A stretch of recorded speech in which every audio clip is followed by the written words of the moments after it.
ఎన్నికల కోడ్ ముగియడంతో తెలంగాణ ప్రభుత్వం పాలనపై దృష్టి సారించింది. గత 3 నెలలుగా పెండింగ్ లో ఉన్న అంశాలలో ప్రాధాన్యతల ఆధారంగా ఒక్కొక్క దాని మీద ముఖ్యమంత్రి మంత్రులు దృష్టి సారిస్తున్నారు. సామాన్యులు తమ సమస్యలను చెప్పుకునేందుకు ఉద్దేశించిన ప్రజావాణి కార్యక్రమాన్ని తిరిగి ప్రారంభించారు. విద్యా సంవత్సరం ప్రారంభం కావడంతో గతంలో వాయిదా పడిన టీచర్ల బదిలీలు, ప్రమోషన్ల ఫైల్ను 1-2 రోజుల్లో సీఎం క్లియర్ చేశారు. ప్రభుత్వ ఆసుపత్రుల్లో సామాన్యులకు మెరుగైన సేవలు అందించేందుకు 5,000కు పైగా ఉద్యోగాల భర్తీకి ప్రభుత్వం సిద్ధమవుతోంది. అలానే రైతు రుణమాఫీ, ధరణి వంటి అంశాలతో పాటు 850 కోట్లతో రాష్ట్రంలోని రోడ్ల నిర్మాణం, రేషన్ షాపుల ద్వారా నిత్యావసరాల సరఫరా వంటి ప్రాధాన్యత అంశాలపై ప్రభుత్వం వడివడిగా నిర్ణయాలు తీసుకోనుంది.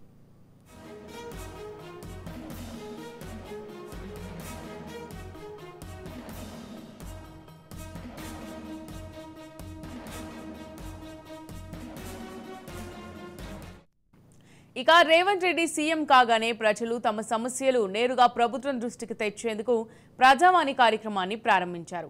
గతంలో కేసీఆర్ అధికారిక నివాసంగా ఉన్న ప్రగతి భవన్ను ప్రజలకు అంకితం చేస్తూ దానికి జ్యోతి బాపులే పేరు పెట్టి ప్రతి మంగళ శుక్రవారాల్లో ప్రజలు నేరుగా తమ సమస్యలు చెప్పుకునే అవకాశం కల్పించారు. కోడ్ కారణంగా తిరిగి ఈ కార్యక్రమం శుక్రవారం నుంచి ప్రారంభమైంది. పెద్ద సంఖ్యలో ప్రజలు క్యూలు కట్టి తమ సమస్యలను ఆర్జీల రూపంలో అధికారులకు అందిస్తున్నారు. ప్రజావాణి కార్యక్రమానికి ఇన్ఛార్జిగా రాష్ట్ర ప్రణాళికా సంఘం వైస్ చైర్మన్ చిన్నారెడ్డి వ్యవహరిస్తున్నారు.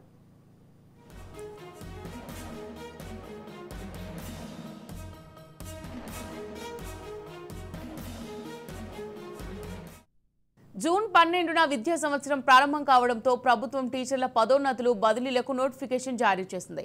విద్యాశాఖ ముఖ్యమంత్రి వద్దే ఉండడంతో ఇప్పటికే అధికారులు బదిలీలు, ప్రమోషన్ల ఫైల్ను ముఖ్యమంత్రి కార్యాలయానికి పంపడం, శుక్రవారం దానికి ఆమోద ముద్ర పడడంతో స్కెడ్యూల్ విడుదలైంది. నిజానికి 2023 ఆగస్టు, సెప్టెంబర్ నెలలోనే బదిలీలు, ప్రమోషన్ల ప్రక్రియ ప్రారంభం కాగా పదోన్నతుల విషయంలో టెట్ నిబంధన తప్పనిసరి అంటూ హైకోర్టు తీర్పు రావడం, జీవో 317 కారణంగా ఇతర జిల్లాల టీచర్లు రాజధాని పరిధిలోని రంగారెడ్డి జిల్లాకి రావడం ఎక్కువ కావడంతో స్థానికులమైన తమకు నష్టం జరుగుతోందని ఇక్కడి టీచర్లు హైకోర్టును ఆశ్రయించడంతో అప్పట్లో ఈ బదిలీలు, ప్రమోషన్ల ప్రక్రియ అరకొరగా సాగింది. తీర్పు వచ్చే నాటికి వివాదం లేని బదిలీలు, ప్రమోషన్లు మాత్రం పూర్తయ్యాయి. అసంపూర్తిగా మిగిలిన ఈ ప్రక్రియను 2 రోజుల్లో ఆరంభించి పూర్తి చేయాలని ప్రభుత్వం ఇప్పటికే నిర్ణయం తీసుకుంది. ఈ నిర్ణయంతో 6,000 మంది సెకండ్ గ్రేడ్ టీచర్లు స్కూల్ అసిస్టెంట్గా పదోన్నతి పొందనుండగా 2,400 మంది హెడ్ మాస్టర్లు కానున్నారు. గతంలో హైకోర్టు ఇచ్చిన మరో తీర్పును అనుసరించి 8,630 మంది భాషా పండితులకు 1,819 మంది పీఈటీలు కూడా ఈసారి స్కూల్ అసిస్టెంట్లు కానున్నారు.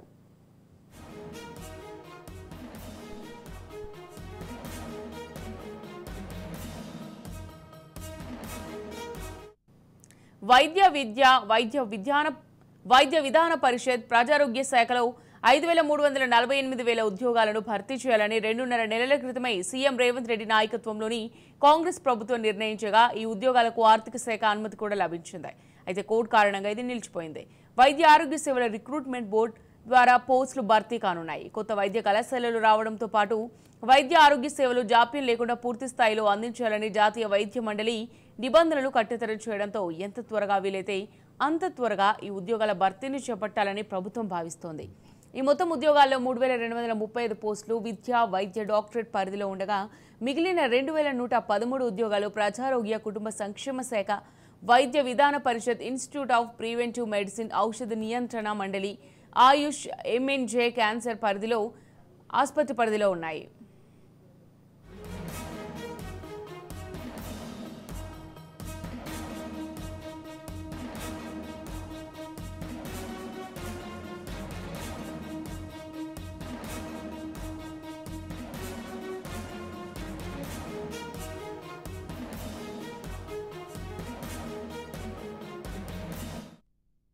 వీటిలో 1,610 వైద్యుల పోస్టులు, 596 అసిస్టెంట్ ప్రొఫెసర్ పోస్టులు, 1,014 సివిల్ అసిస్టెంట్ సర్జన్లు, 764 ల్యాబ్ టెక్నీషియన్, 191 ఫార్మసిస్టులు, 85 ఏఎన్ఎంల పోస్టులున్నాయి. 15 ఆగస్టులోగా ఒకేసారి రైతులకు 2 లక్షల రుణమాఫీ చేసే దిశగా రేవంత్ రెడ్డి అడుగులు వేస్తున్నారు. తెలంగాణలో సుమారు 30 లక్షల మందికి పైగా రుణమాఫీ చేయాల్సి ఉండగా సగటున దీనికి 35,000 కోట్లు అవసరమవుతాయని ప్రభుత్వం ఇప్పటికే ఒక అంచనాకు వచ్చింది.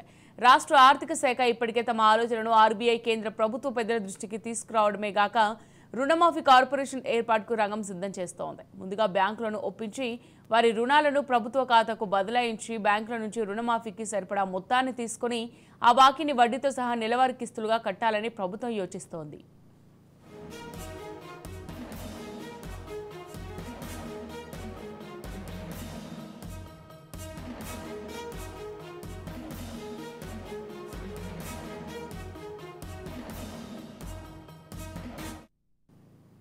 తెలంగాణ ప్రభుత్వం అత్యంత కీలకమైన పోలీస్ శాఖలో భారీ ప్రక్షాళనకు రెడీ అవుతున్నట్టు తెలుస్తోంది. కొత్త టీంను సెట్ చేసుకోవడంపై సీఎం రేవంత్ రెడ్డి ఇప్పటికే కసరత్తులు పూర్తి చేశారని, ఐపీఎస్ అధికారుల బదిలీలు పెద్ద సంఖ్యలో జరిగే ఛాన్స్ ఉన్నట్టు టాక్.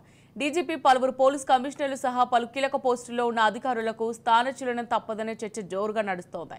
కీలక బాధ్యతల్లో కొత్త అధికారులను నియమించడంతో పాటు ఇప్పటికే ఒకటికి మించి అదనపు పోస్టులతో పనిభారం ఉన్న అధికారులకు ఉపశమనం కలిగించే ఛాన్స్ ఉంది. ఈ మేరకు 1-2 రోజుల్లోనే ఉత్తర్వులు జారీ చేసే ఛాన్స్ ఉందని తెలుస్తోంది. ప్రస్తుతం డీజీపీ, హెచ్ఓపీఎఫ్ హెడ్ ఆఫ్ పోలీస్ ఫోర్స్గా ఉన్న రవిగుప్తా స్థానంలో కొత్త డీజీపీగా సీనియర్ ఐపీఎస్ అధికారులు సివి ఆనంద్, శ్రీధర్ రెడ్డి, జితేందర్ల పేర్లు ప్రముఖంగా వినిపిస్తున్నాయి. ప్రస్తుతం డీజీ ర్యాంక్లో ఉన్న సివి ఆనంద్ అత్యంత కీలకమైన ఏసీబీ డీజీ పోస్టులో ఉన్నారు. డీజీ ర్యాంక్లో ఉన్న మరో అధికారి జితేందర్ హోంశాఖ ముఖ్య కార్యదర్శిగా ఉన్నారు.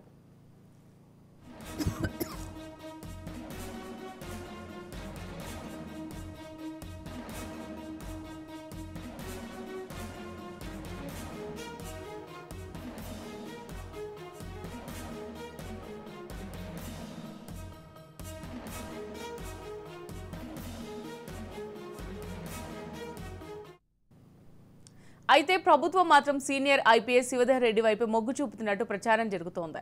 ప్రస్తుతం అడిషనల్ డీజీ ర్యాంకులో ఇంటెలిజెన్స్ చీఫ్గా ఉన్న శ్రీధర్ రెడ్డిని ఇటీవల ఏర్పడిన 2 డీజీపీ ర్యాంకు ఖాళీల భర్తీలో భాగంగా పదోన్నతి ఇచ్చి పోలీస్ బాస్గా నియమించే ఛాన్స్ ఉన్నట్టు తెలుస్తోంది. ప్రస్తుతం డీజీపీ ర్యాంకులో 4 సీనియర్ ఐపీఎస్లు కొనసాగుతున్నారు. వీరిలో రవిగుప్తాతో పాటు అసెంబ్లీ ఎన్నికల రిజల్ట్స్ టైంలో అనూహ్యంగా రోడ్డు సేఫ్టీ అథారిటీ చైర్మన్గా బదిలీ అయిన అంజనీ కుమార్, సివి ఆనంద్, జితేందర్ ఉన్నారు. డీజీపీ ర్యాంకులోనే విజిలెన్స్ డీజీగా ఉన్న రాజీవ్ రతన్ గుండెపోటుతో హఠాన్ మరణం పాలయ్యారు. అదేవిధంగా టీఎస్ నార్కటిక్స్ బ్యూరో డైరెక్టర్గా పనిచేసిన సందీప్ శాండిలియా కొద్ది రోజుల క్రితం పదవీ విరమణ పొందారు. ఇలా 2 డీజీపీ ర్యాంకులు ఖాళీ అయ్యాయి.